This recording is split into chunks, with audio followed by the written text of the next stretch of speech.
En 2025, l'économie congolaise affiche des signaux clairs de redressement, avec une croissance estimée à 2,8% contre 1,5% en 2024. Cette dynamique est portée principalement par le secteur hors pétrole, confirmant la pertinence des réformes structurelles engagées ces dernières années. Au cœur de cette transformation, les petites et moyennes entreprises et l'artisanat, désormais reconnus comme des piliers stratégiques de la diversification économique, de la création d'emplois et de l'inclusion sociale. Depuis 2021, les actions conduites par le ministère des PME et de l'artisanat ont profondément remodelé l'écosystème entrepreneurial congolais, en particulier au bénéfice des jeunes et des femmes.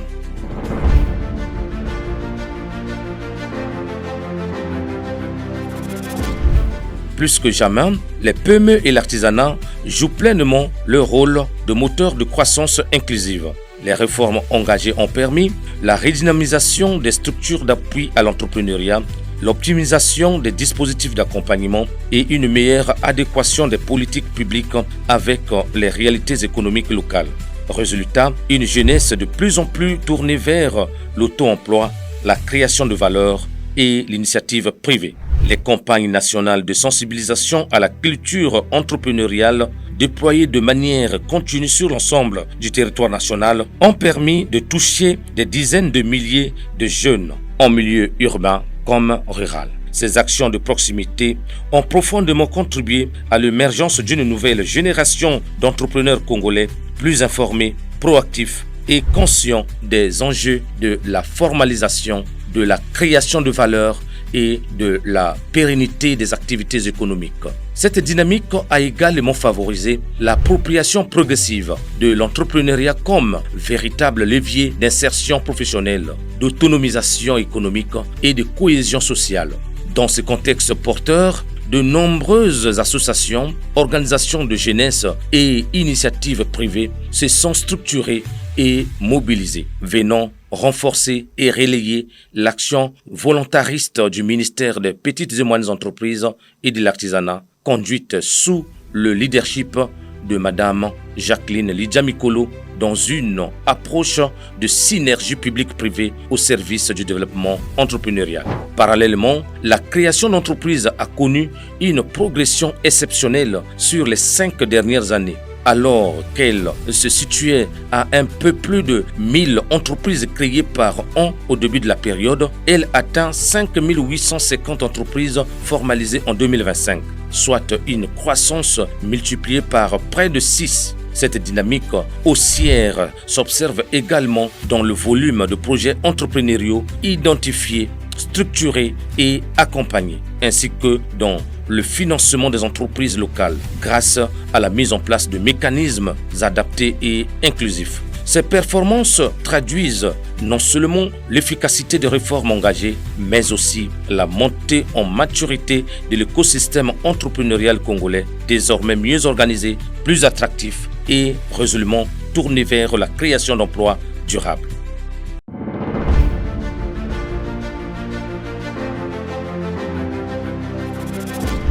De 2021 à 2025, des milliers de porteurs de projets ont vu leurs idées transformées en projets structurés, rendus bancables, puis financés et accompagnés.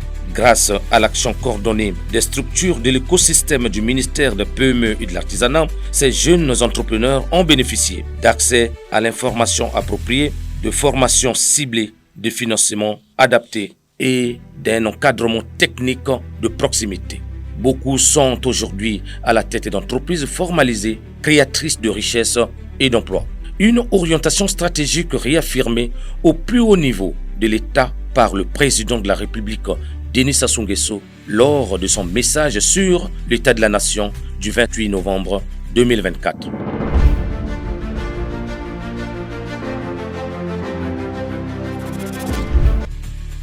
Sous le leadership de Madame Jacqueline Lidjamikolo, ministre des Petites et Moyennes Entreprises et de l'Artisanat, les résultats sont tangibles. En 2025, 5850 entreprises ont été créées contre 5005 en 2024, soit une progression continue qui s'affirme malgré un contexte économique contraignant. Depuis 2021, ce sont plus de 36 500 entreprises formalisées qui composent désormais le fichier national des entreprises, un outil stratégique de pilotage économique.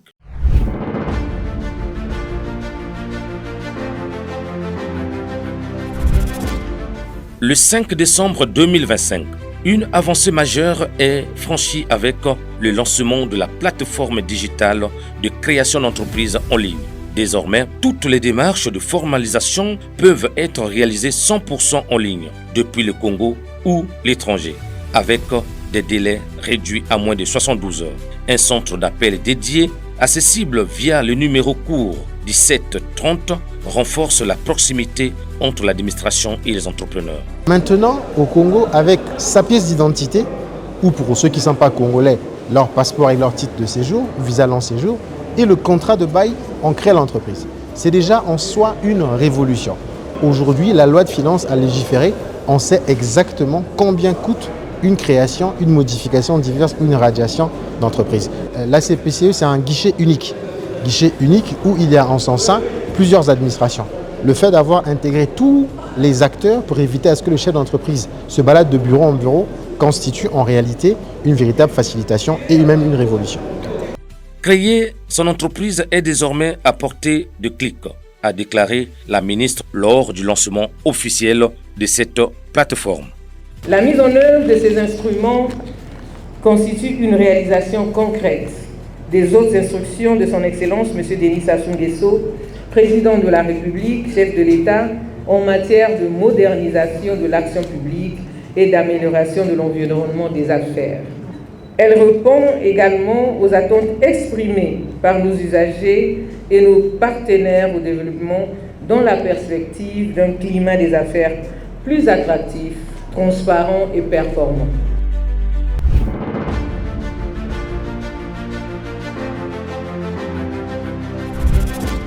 La caravane nationale Jeunesse et Entrepreneuriat s'est imposée comme un levier majeur d'inclusion économique.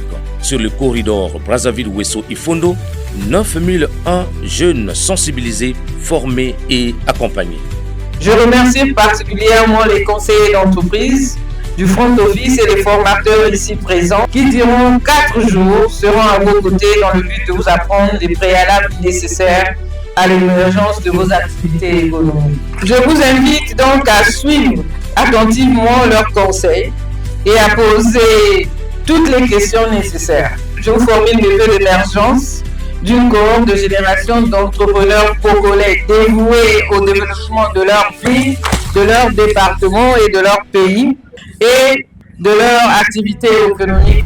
Dans le corridor sud, à Dolisie et à Kibongu, 1842 porteurs de projets enrôlés. À travers les concours de plans d'affaires, le FAD-PME et les dispositifs spécialisés, de nombreux jeunes ont accédé à un accompagnement concret vers l'entrepreneuriat.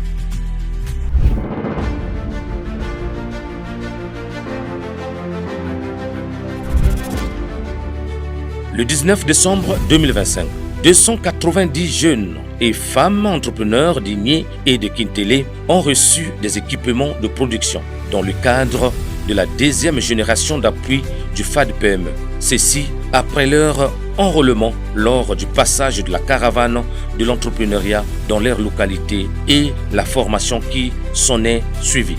Ces subventions à coût partagé répondent aux besoins réels d'une jeunesse entreprenante tout en garantissant la viabilité des projets. J'ai reçu la machine à crème et je suis dans la joie parce que quand on avait ramené le projet, on nous a demandé les 30%, on se disait peut-être que c'était du mensonge, c'était pour nous escroquer. Et quand ils m'ont appelé pour me dire « Madame, il faut passer tel jour pour récupérer votre machine », et je suis arrivée aussi, c'est la même machine que j'avais aussi passé la commande et je suis dans la joie. Oh, Papa Mokonzamboka, je ne peux que le dire aussi un grand merci. Toutes ces machines sont des machines industrielles, à l'exception de celle-là qui est une machine à pédale. Cela participe beaucoup à l'évolution de mon entreprise et je remercie beaucoup la DPE pour cela. Cette subvention est à coût partagé.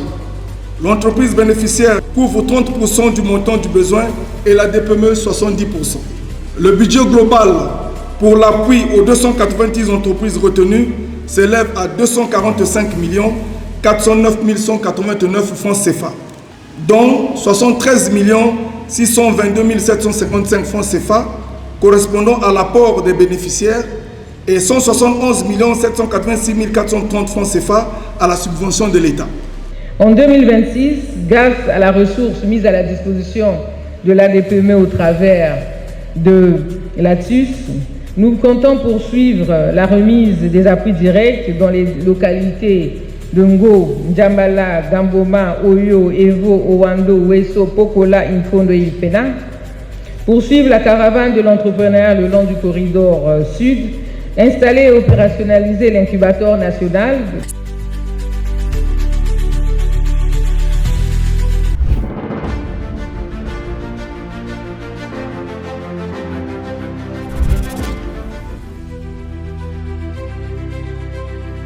Lancé en 2025, le crédit Colissa marque une avancée majeure en matière d'accès au financement. 4 419 acteurs économiques ont déjà bénéficié de ces microcrédits dans plusieurs localités du pays, de Pointe-Noire à Kinkala, de Dolisie à Mindouli. Je suis très content, je ne savais pas que ça allait se passer comme ça. Ça c'est ma première fois, je vais continuer et ceux qui sont derrière nous doivent aussi venir. Vraiment, je remercie au gouvernement congolais, je vous remercie beaucoup, vraiment c'est très bon.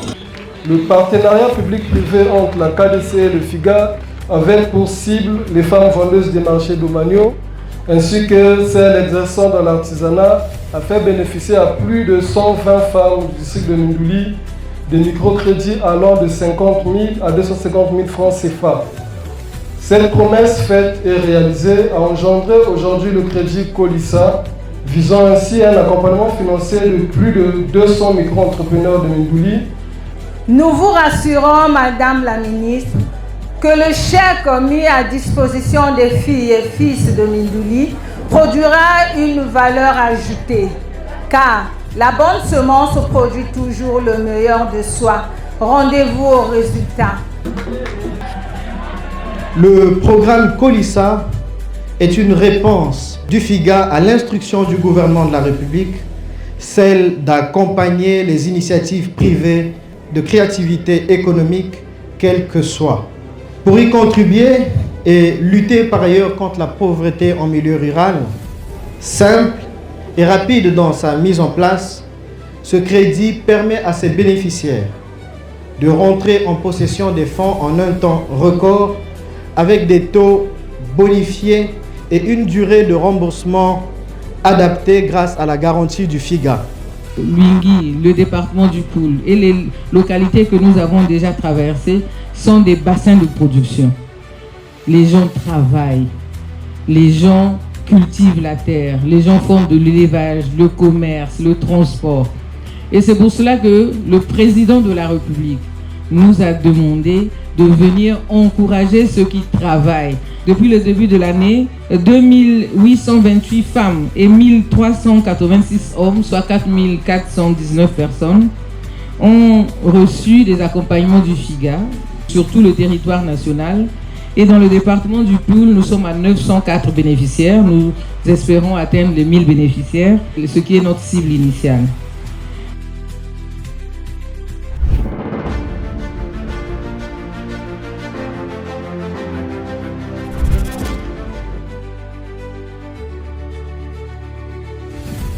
Le secteur de l'artisanat a connu, au cours de 5 dernières années, des avancées structurantes et irréversibles, traduisant une volonté affirmée de modernisation, de professionnalisation et de révalorisation du métier d'artisan.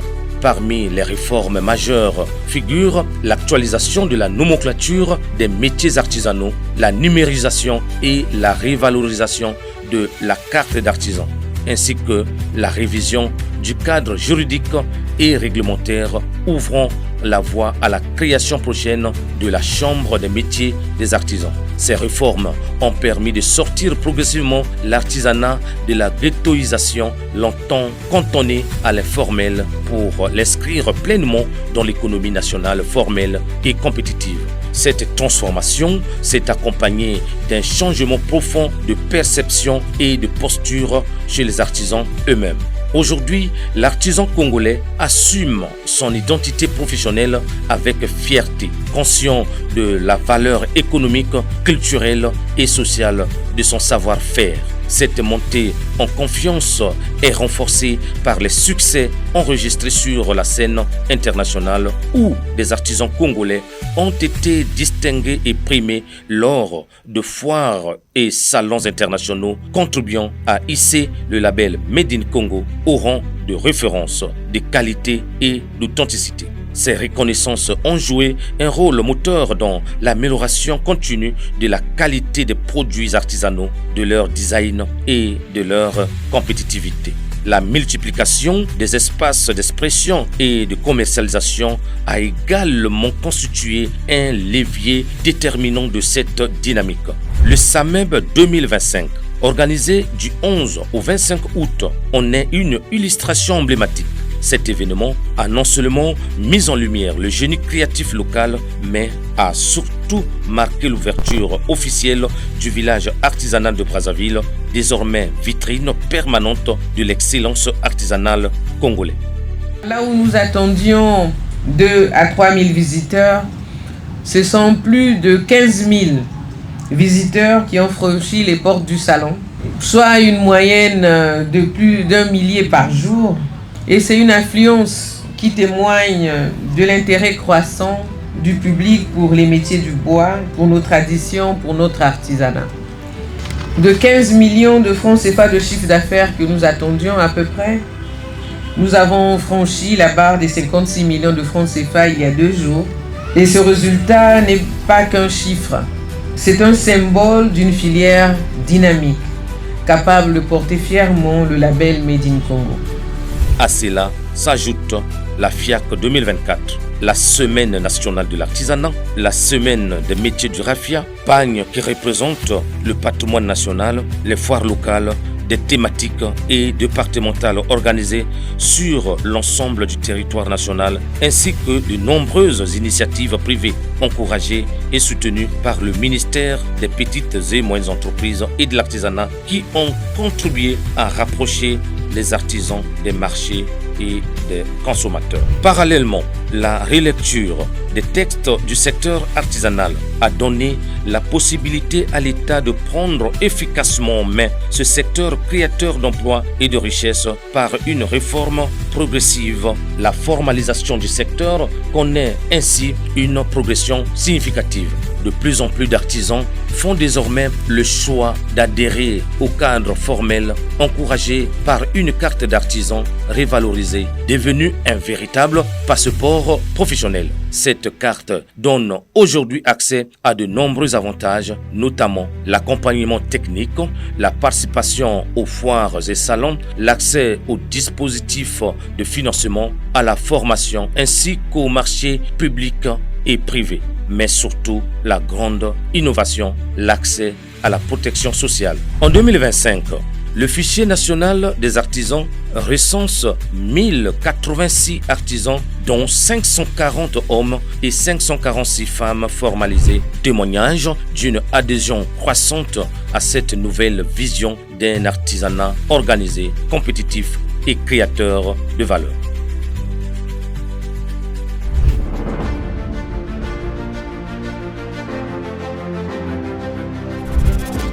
En 2025, le ministère des Petites et Moyennes Entreprises et de l'Artisanat a franchi une étape décisive dans le renforcement de sa coopération internationale en consolidant des partenariats stratégiques avec le Bureau international du travail, BIT, le Programme des Nations Unies pour le développement PNUD, l'Organisation pour le développement de l'artisanat en Afrique, ODEPA, ainsi qu'avec de nombreux partenaires africains et internationaux. Ces collaborations ont permis d'aligner davantage les politiques nationales sur les standards internationaux tout en tenant compte des réalités économiques et sociales propres au Congo. L'un des faits majeurs de cette dynamique a été l'élection du Congo à la présidence de l'ODEPA, consacrant la reconnaissance du leadership congolais en matière de promotion et de structuration de l'artisanat africain. L'action jugée exemplaire de la présidence congolaise, unanimement saluée par les États membres, a conduit à une sollicitation exceptionnelle du maintien du Congo à la tête de l'organisation. Témoignage fort de la crédibilité, de l'engagement et de la vision stratégique portée par le pays sur la scène continentale.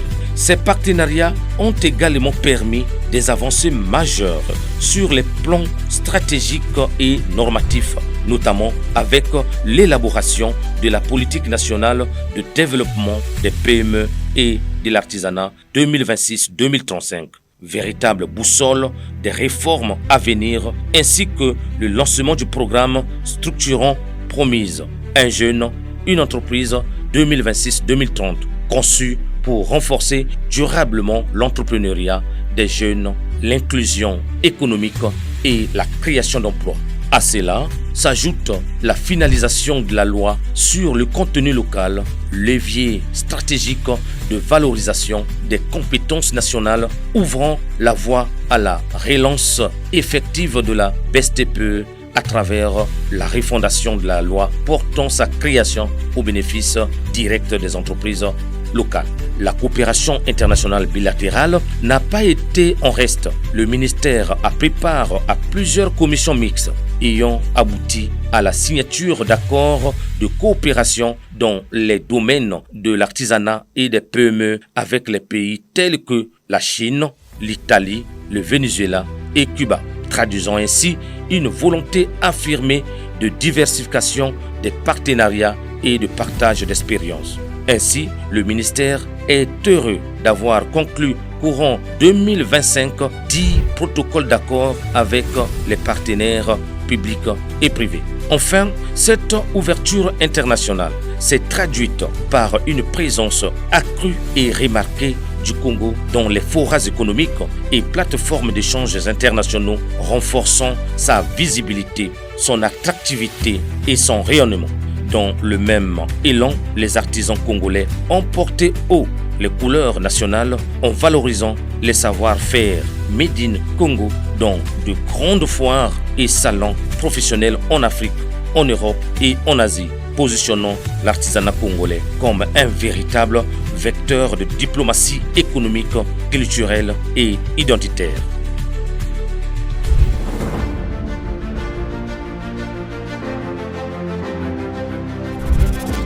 À l'aube de 2026, année charnière marquant l'achèvement du Plan national de développement 2022-2026, le ministère des petites et moyennes entreprises et de l'artisanat se projette avec détermination, lucidité et ambition vers une nouvelle étape de son action.